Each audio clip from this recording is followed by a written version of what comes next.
China was also during these decades kind of as much of failure as India was economically.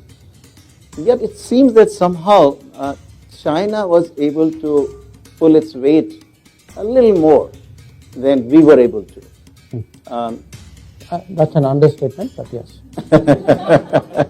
No, seriously, I mean, they are today 5 times their economy.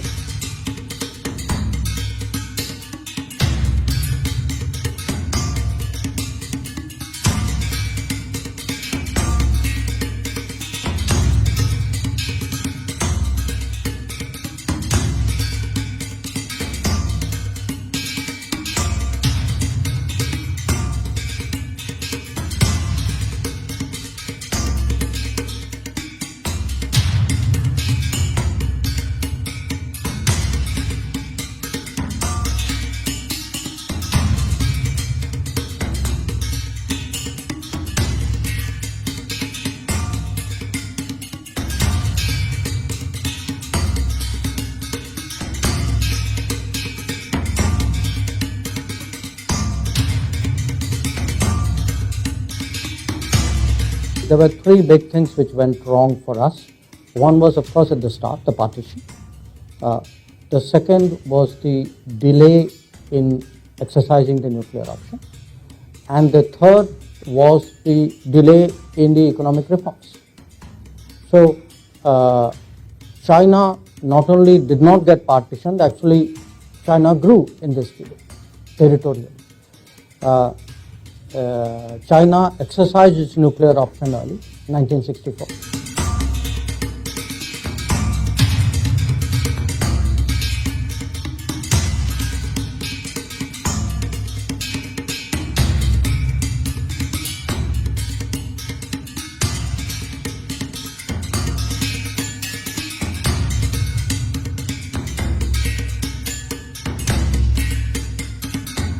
We did a half-hearted move in 74. We did it, but we didn't do it.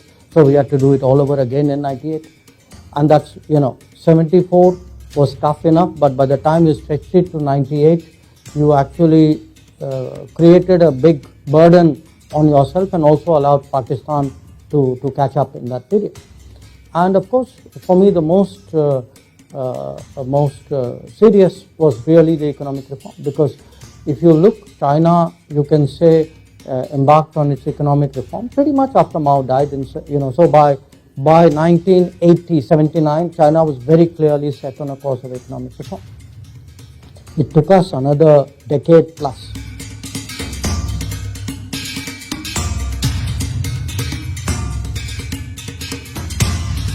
So late start, no clean pathway, a lot of domestic lack of support, not the right vision.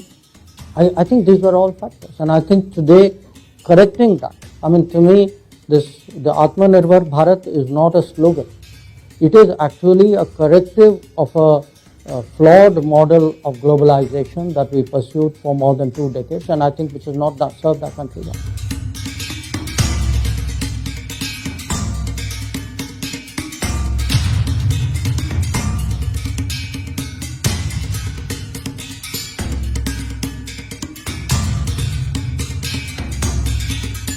I don't believe being a democracy is an obstacle. I don't believe it's a disadvantage. Look, I'm just giving you the last 3 years, okay? 3 years which I have seen as a politician and a minister, and I look at what has happened in India in the middle of COVID. And when I see the pace of change in India, the fact that we have been able to create a social safety net, that the Indian system today can day after day look after 800 million people, 2.5 times the population of this country in terms of their food requirements, that we can put bank money into the accounts of 400 million people.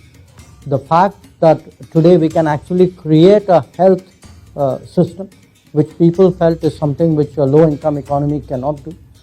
The fact that we built 25 million houses, and if you take average size of 4.8 as a family size in India, that means you really given home ownership to 100 million people. And all of this is done in a democracy.